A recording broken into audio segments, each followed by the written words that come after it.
اللہ تبارک و تعالی نے قرآن مقدس میں ارشاد فرمایا لقد خلقنا الانسان فی احسن تقویم ثم رددناہ اسفل سافلین کہ اللہ تبارک و تعالی نے تحقیق اللہ نے انسان کو حسین بنایا، انسان کو خوبصورت بنایا، انسان کو اپنی تخلیق کا شاہکار بنایا، لیکن خوبصورت بننے والا انسان جب وہ خوبصورت بنا تو اللہ تبارک و تعالی نے اس کو بڑھاپے کے گڑھے میں ڈھکیل دیا۔ میرے پیارے آقا صلی اللہ علیہ وسلم کے پیارے دیوانوں، یہ بات کرنے سے پہلے، یہ کلام کرنے سے پہلے اللہ تبارک و تعالی نے چار قسموں کو یاد فرمایا، والتین والزیتون وطور سینین وہذا البلد الامین، قسم ہے ابراہیم کے شہر کی، قسم ہے عیسیٰ کے شہر کی، قسم ہے موسیٰ کے طور کی، قسم ہے محبوب کے امن والے پیدائش کے شہر کی۔ یہ چار قسمیں اللہ نے یاد فرمائی، اور ان چار قسموں کو یاد کرنے کے بعد چار اولو العزم پیغمبروں کے شہروں کی قسم اللہ نے یاد فرمائی۔ اس کے بعد انسان کے حسن کو بیان کیا، انسان کی خوبصورتی کو بیان کیا۔ لوگ کہتے ہیں، مفسرین کے اقوال ہیں کہ یہاں لقد خلقنا الانسان فی احسن تقویم سے انسان کی جوانی کا شباب مراد ہے، انسان کی جوانی کا حسن مراد ہے۔ اللہ نے انسان کو جوبنوں پر جو شباب آتا ہے وہ عطا فرمایا، اور اس کے بعد پھر انسان کے بڑھاپے کے حوالے سے فرمایا۔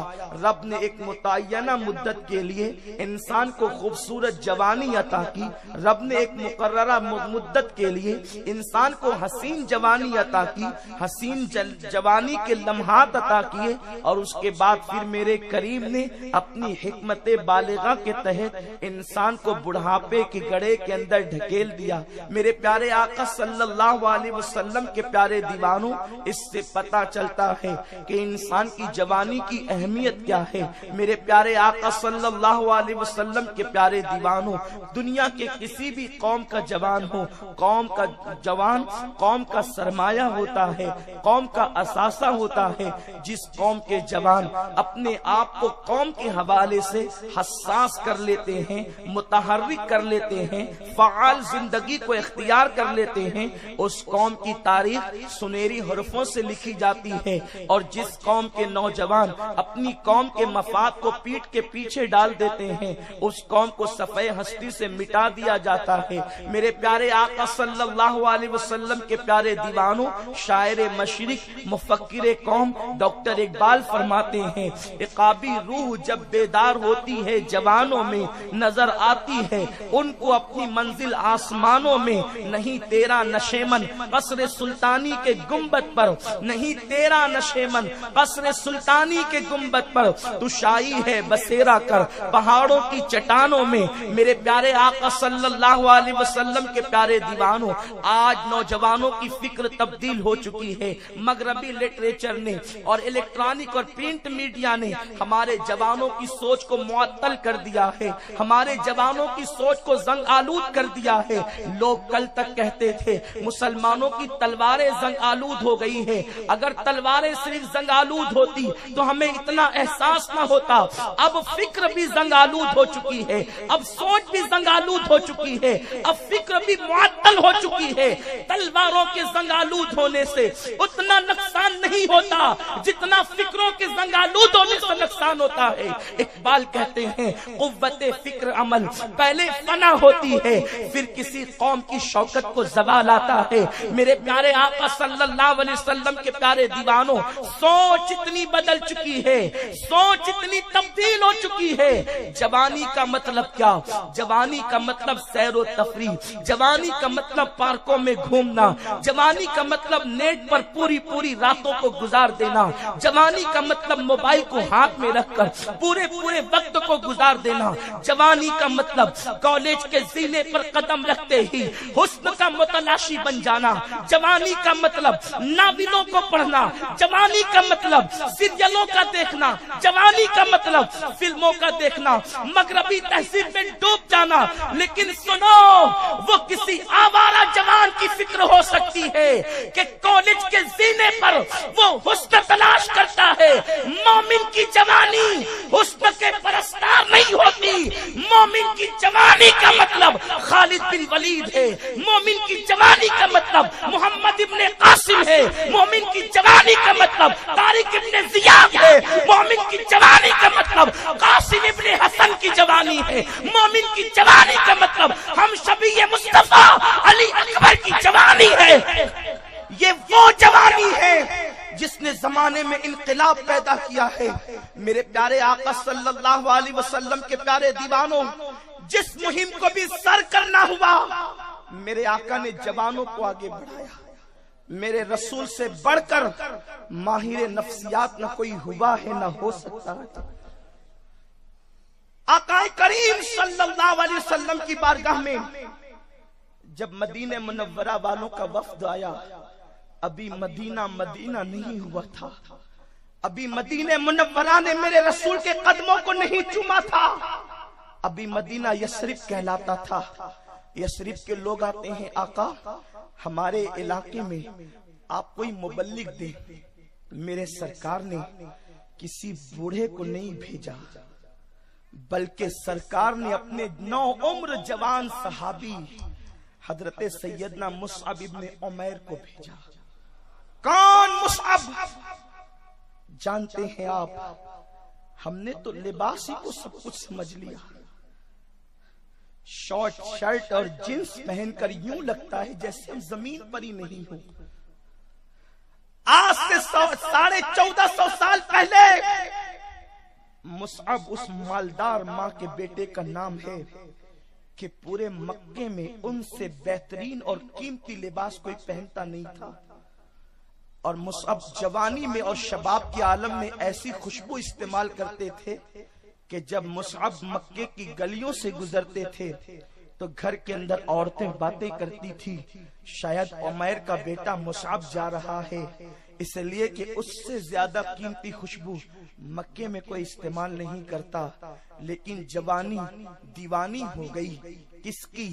کسی کے زلف و رخسار کی نہیں، بلکہ ان زلفوں کی جسے قرآن واللیل کہتا ہے، ان رخساروں کی جسے قرآن والضحیٰ کہتا ہے. اور جب آگئے بارگاہ رسالت میں کلمہ پڑھ کے مسلمان ہو گئے، اس کے بعد ماں نے کہا، مصعب یا تو مجھے پسند کر یا تو محمد کو پسند کر. مصعب جواب دیتے ہیں، ماں میں تجھے سمجھانے کی کوشش کر رہا ہوں، تو نہیں مانتی تو سن لے. اگر فیصلہ یہ ہے کہ محمد عربی کے مقابلے میں تو آئے گی تو پھر ماں نہیں ہوگی، بلکہ میرے لیے تو مصطفیٰ کریم کا دامن سب کچھ ہے. میں تجھے چھوڑ سکتا ہوں لیکن اپنے آقا کو نہیں چھوڑ سکتا. یہ کہہ کر مصعب ابن عمیر کھڑے ہو گئے. ماں نے کہا، مصعب اگر محمد کا دامن تھاما ہے تو اب فاقہ کشی کے لیے تیار ہو جا. میرے قیمتی کپڑے دے دے، میری قیمتی خوشبو دے دے، میرے مکان سے نکل جا. مصعب نے کہا، سب گوارا ہے لیکن مصطفیٰ کا دامن چھوڑنا گوارا نہیں ہے. یہ جوان ہے مکے کے جوان کی. اللہ اکبر. آپ کہتے ہیں، ہم کہتے ہیں ہم نے آقا کو دل دیا. میرے آقا کے دیوانوں، اگر آقا کو دل دیا ہوتا تو پھر انگریزی تہذیب کے مطابق کپڑوں کو کیوں پہنتے؟ ہم اس کپڑے کی طرف کیوں جاتے؟ ہم اس فیشن کی طرف کیوں جاتے جس کی طرف ہیرو لے جا رہا ہے؟ مصعب ابن عمیر نے اب کپڑے اتار دیے، ماں کو دے دیے. کچھ میسر نہ آیا تو جسم پہ ٹاٹ لپیٹ لیا اور آقا کی بارگاہ میں آئے. کل تک کے جو قیمتی لباس پہن کر، قیمتی خوشبو لگا کر مکے کی گلیوں میں چلتا تھا، وہ مصعب ابن عمیر ٹاٹ کے کپڑے پہن کر، بلکہ کپڑے بھی نہیں جسم کو ٹاٹ لپیٹ کر مصعب میرے آقا کی بارگاہ میں آئے. آقا کی آنکھوں میں آنسو آ گئے. مصعب ابن عمیر کو دیکھ کر کہا، لوگوں جانتے ہو یہ وہی عمیر کا بیٹا مصعب ہے کہ جو قیمتی لباس میں مکے میں مشہور تھا، آج میری محبت میں ٹاٹ اوڑھ لیا ہے. اس کے بعد جب وہ قافلہ آیا یثرب سے تو میرے سرکار نے مدینہ منورہ بھیج دیا. جانتے ہیں آپ، رات و دن کی محنت سے آقائے کریم کی آمد سے پہلے یثرب میں مصعب نے وہ انقلاب پیدا کیا کہ پورے مکے کو بن دیکھے میرے رسول کا شیدائی بنا دیا، میرے آقا کا دیوانہ بنا دیا.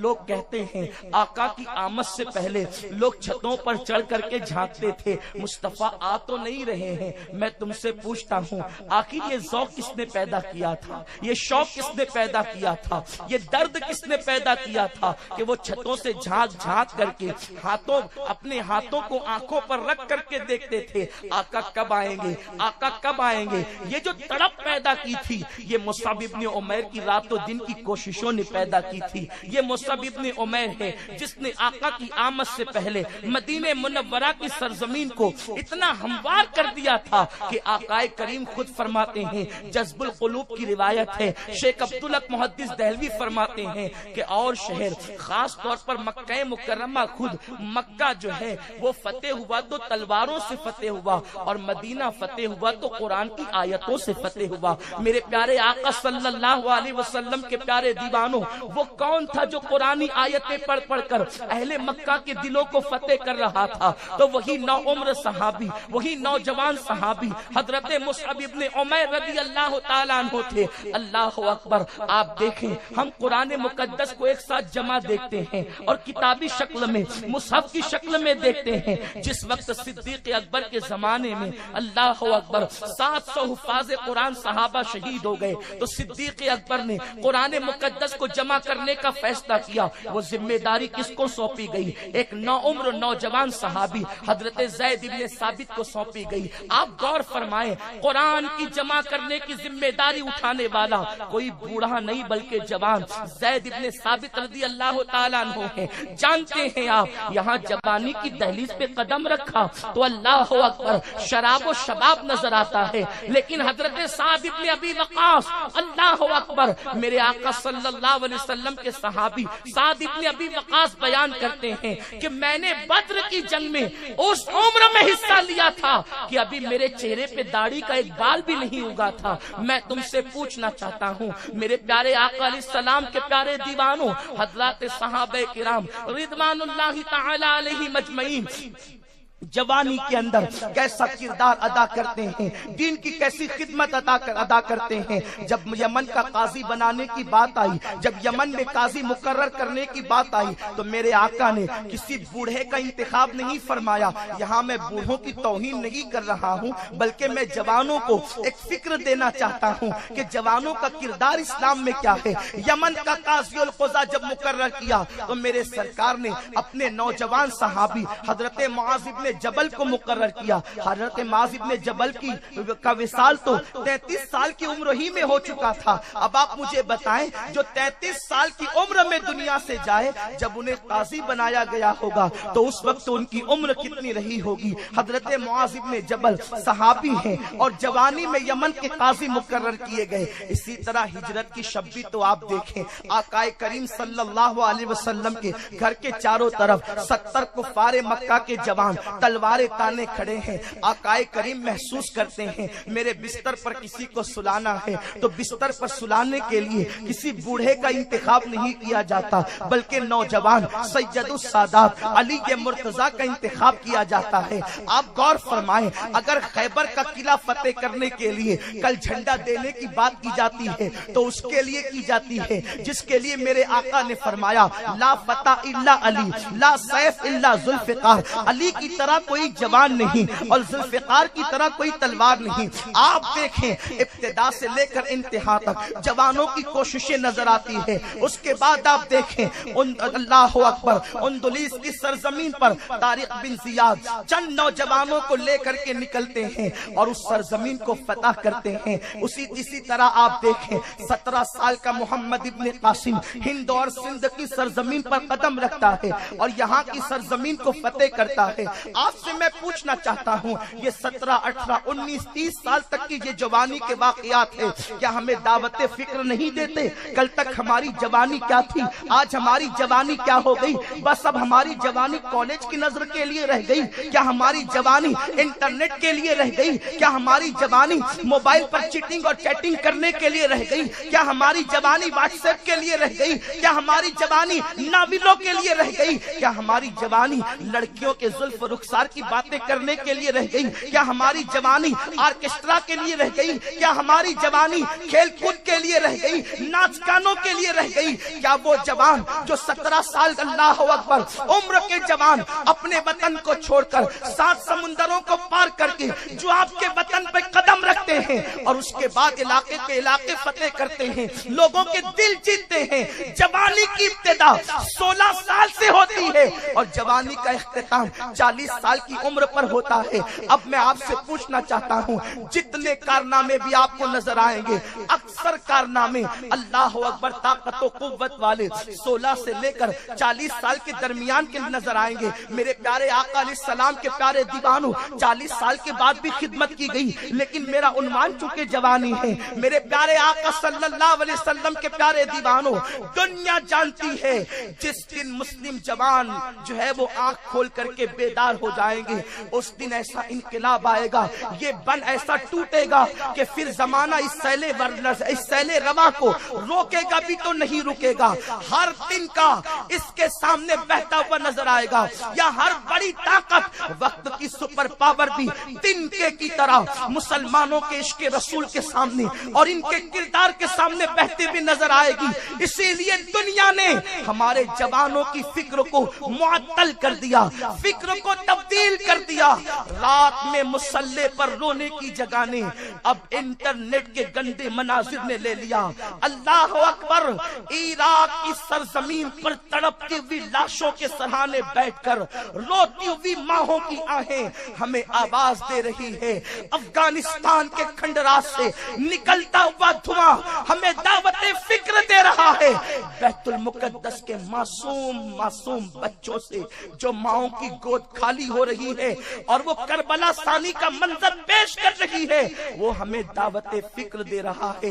او جوانوں، تمہاری جوانی کسی کے زلف و رخسار کے لیے نہیں، تمہاری جوانی جام و سراہی کے لیے نہیں، تمہاری جوانی تو بیت المقدس کی بازیابی کے لیے ہے، تمہاری جوانی تو اجڑتی ہوئی ماؤں کی گود کی آبادی کے لیے ہے، تمہاری جوانی تو مسجدوں کو آباد کرنے کے لیے ہے، تمہاری جوانی تو خالد بن ولید کی یادوں کو تازہ کرنے کے لیے ہے۔ آہ، کہاں گئے وہ نوجوان، کہاں چلے گئے وہ نوجوان؟ آج بھی شاید مسجدیں بیت المقدس کی میر کے مینار اور دیواریں اپنی پیشانیوں پہ ہاتھ رکھ کر کے ان کی راہ تک رہے ہیں، کب آئے گا میرا صلاح الدین، کب آئے گا میرا عمر ابن خطاب؟ لیکن اس کی آواز پر فکر کس کو ہے، اس کی آواز پر کان دھرنا کس کو ہے؟ نعرے لگا کر احتجاج کرنا تو سب کو آتا ہے، لیکن کردار کے غازی کتنا بننا چاہتے ہیں؟ جس کو دیکھو اسلامی حکومت کا نعرہ لگاتا ہے۔ نادان، ملکوں پر اسلامی حکومت نافذ کرنا یہ تیرے لیے مشکل ہے، لیکن یہ تیرے اپنے وجود پر اسلامی حکومت کا نفاذ یہ تو تیرے لیے آسان ہے۔ مجھے بتاؤ، اپنے وجود پر اسلامی حکومت کب نافذ کرو گے؟ ملکوں پر اسلام کا پرچم لہرانے والوں، اپنے چہرے پر داڑھی کا پرچم کب لہراؤ گے؟ میرے پیارے آقا صلی اللہ علیہ وسلم کے پیارے دیوانوں، صحابہ کی محنتوں کو پیروں تلے روندنے والوں، ان کی محنتوں کا احساس کس دن کرو گے؟ یاد رکھنا، اگر تم نے آج بیت المقدس کی ان ماؤں کی آہوں پر لبیک نہیں کہا، اپنے برے کردار سے توبہ نہیں کی، اپنی زندگیوں کے اندر انقلاب پیدا نہیں کیا، تو یاد رکھنا کہیں تمہارا ہندوستان بھی بیت المقدس نہ بن جائے، کہیں تمہارا ہند بھی عراق کی یادیں تازہ نہ کر جائے۔ میرے پیارے آقا صلی اللہ علیہ وسلم کے پیارے دیوانوں، اللہ اکبر، اللہ اکبر۔ آج ہر انسان حالات کے بدلنے کی بات کرتا ہے، حالات کی تبدیل کرنے کی بات کرتا ہے۔ حالات کی تبدیلی کے لیے کتنے لوگ ہیں جو اللہ کی بارگاہ میں دعائیں کرتے ہیں۔ کسی صاحب دل نے کہا، حدیث صحیح بھی ہے، کہ اللہ تبارک و تعالی ہر روز رات کے آخری حصے میں پہلے آسمان پر آسمان دنیا پہ نزول اجلال فرماتا ہے۔ شب برات اور شب قدر کا انتظار کرنے والوں، میرا رب ہر رات کے آخری پہر میں آسمان دنیا پہ نزول اجلال فرماتا ہے۔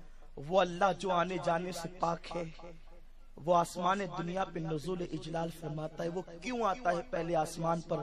اپنی شان کے مطابق ہماری بگڑی بنانے کے لیے، ہمارے مقدر کو سنوارنے کے لیے، ہمارے حالات کو بدلنے کے لیے، ہماری زندگیوں کی تبدیلی کے لیے، اور وہ خدائے بے نیاز خود پکار پکار کر کہتا ہے، کہاں گئے عشق کا نعرہ لگانے والے، کہاں گئے اپنی بگڑی بنانے کی بات کرنے والے، کہاں گئے رزق کے متلاشی، کہاں گئے حالات کے مارے، کہاں گئے اپنی مقدر کو سنوارنے کی بات کرنے والے۔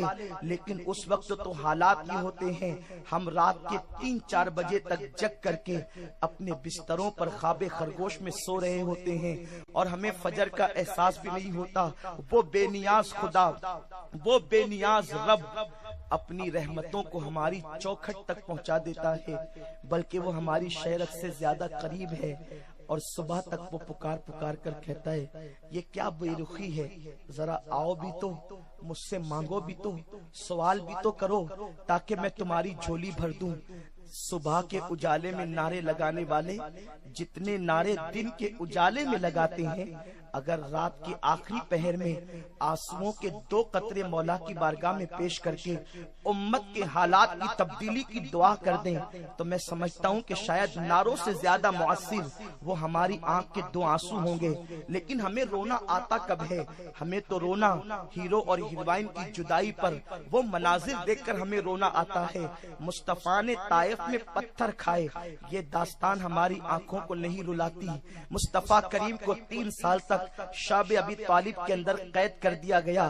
رسول اللہ صلی اللہ علیہ وسلم کی 5 سالہ بیٹی سیدہ فاطمہ کو بھی 3 سال تک کے ان کے بابا کے ساتھ قید کیا گیا۔ حضرت جعفر طیار کہتے ہیں، جس وقت شعب ابی طالب کے اندر ہم لوگ قید تھے، اس وقت نہ ہمیں کوئی چیز خریدتا تھا، نہ ہم سے بیچتا تھا، نہ ہمارے ہم تک پانی پہنچایا جاتا تھا، نہ ہم تک کھانا پہنچایا جاتا تھا۔ حالت یہ تھی کہ ہم سے رات کی تاریکی میں پیر سے جو بھی نرم چیز ٹکرا جاتی، ہم اس کو بغیر دیکھے منہ میں ڈال کر کے چبانے لگتے۔ رسول اعظم کے گھر کے بچوں کو درخت کی پتیاں لا کر کے دی جاتی، اور انہیں درخت کی پتیاں چبانے پہ مجبور کر دیا جاتا۔ اور سیریلوں کو دیکھ کر آنسو بہانے والوں، اللہ اکبر، اپنے نبی کی اس داستان پہ آنسو کون بہائے گا؟ ہیرو ہیروئن کی جدائی کے تصورات سے لرز جانے والوں، آقائے کریم کی ان محنتوں پر کون لرزے گا؟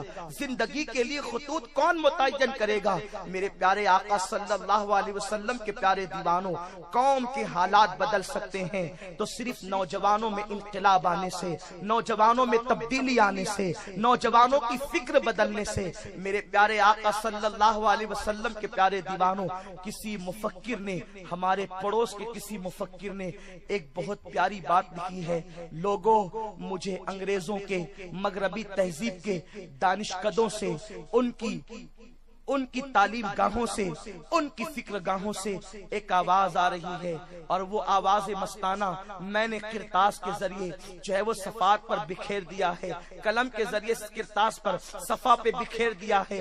اب اگر تمہیں اسے اپنے دل میں اتارنا ہے تو اتار لو۔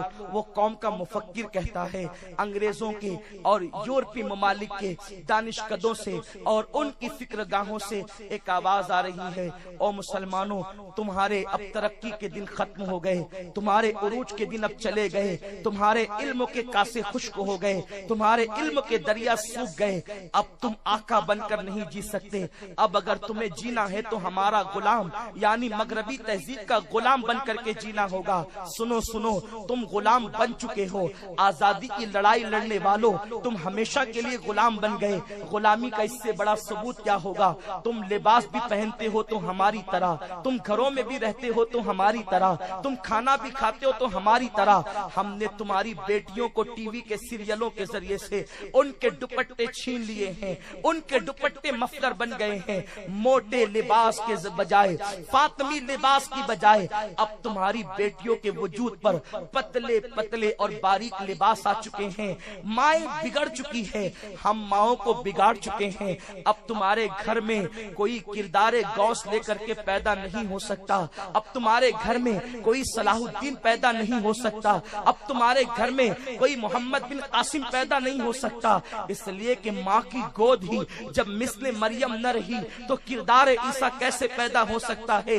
کسی شاعر نے کہا ہے آج بھی ہو سکتا ہے عیسیٰ سا بیٹا پیدا، لیکن میں اس کو ترمیم کرتے ہوئے کہوں اس لیے کہ نبی کی طرح کوئی پیدا نہیں ہو سکتا، آج بھی ہو سکتا ہے عیسیٰ کا پرتو پیدا، ماں کی گود ہی ملتی نہیں مریم کی طرح، اگر آج ماؤں کی گود کو مریم کا تقدس مل جائے تو عیسیٰ تو پیدا نہیں ہو سکتا، پر تبے عیسیٰ ضرور پیدا ہوگا، اگر آج ماؤں کی گود کو فاطمی گود کی طہارت مل جائے تو حسین تو پیدا نہیں ہو سکتا، مولا حسین کا پرتو ضرور پیدا ہوگا، لیکن انگریزوں کے دانشکدوں سے آواز آ رہی ہے ہم نے سیریلوں کے ذریعے سے تمہاری بیٹیوں کو آوارہ کر دیا ہے، وہ بیٹیاں جو کبھی مسلح کی دلدالہ ہوتی تھی، جن کے ہاتھ میں سینے سے قرآن لگا ہوا ہوتا تھا، جن کے ہاتھوں میں کبھی تسبیحاں ہوتی تھی، آج ان کے ہاتھوں میں ہم نے ٹی وی کے ریموٹ دے دیے ہیں، اور اس کے بعد وہ آواز، وہ صدائے بازگشت تو یوں آتی ہے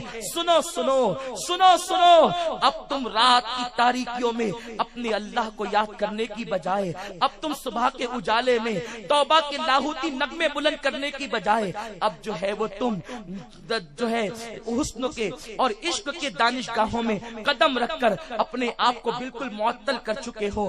سن لو اب بیت المقدس پر اسلامی پرچم لہرانے کا خواب بھول جاؤ، اور سنو اب اسپین اور دنیا کے دوسرے ممالک کے اندر اسلامی تہذیب کی نشاط ثانیہ کا تصور فراموش کر دو، تم کبھی ترقی کی راہوں پر نہیں جا سکو گے، اس لیے کہ تم جسم کے اعتبار سے آزاد ہو لیکن فکر کے اعتبار سے غلام ہو۔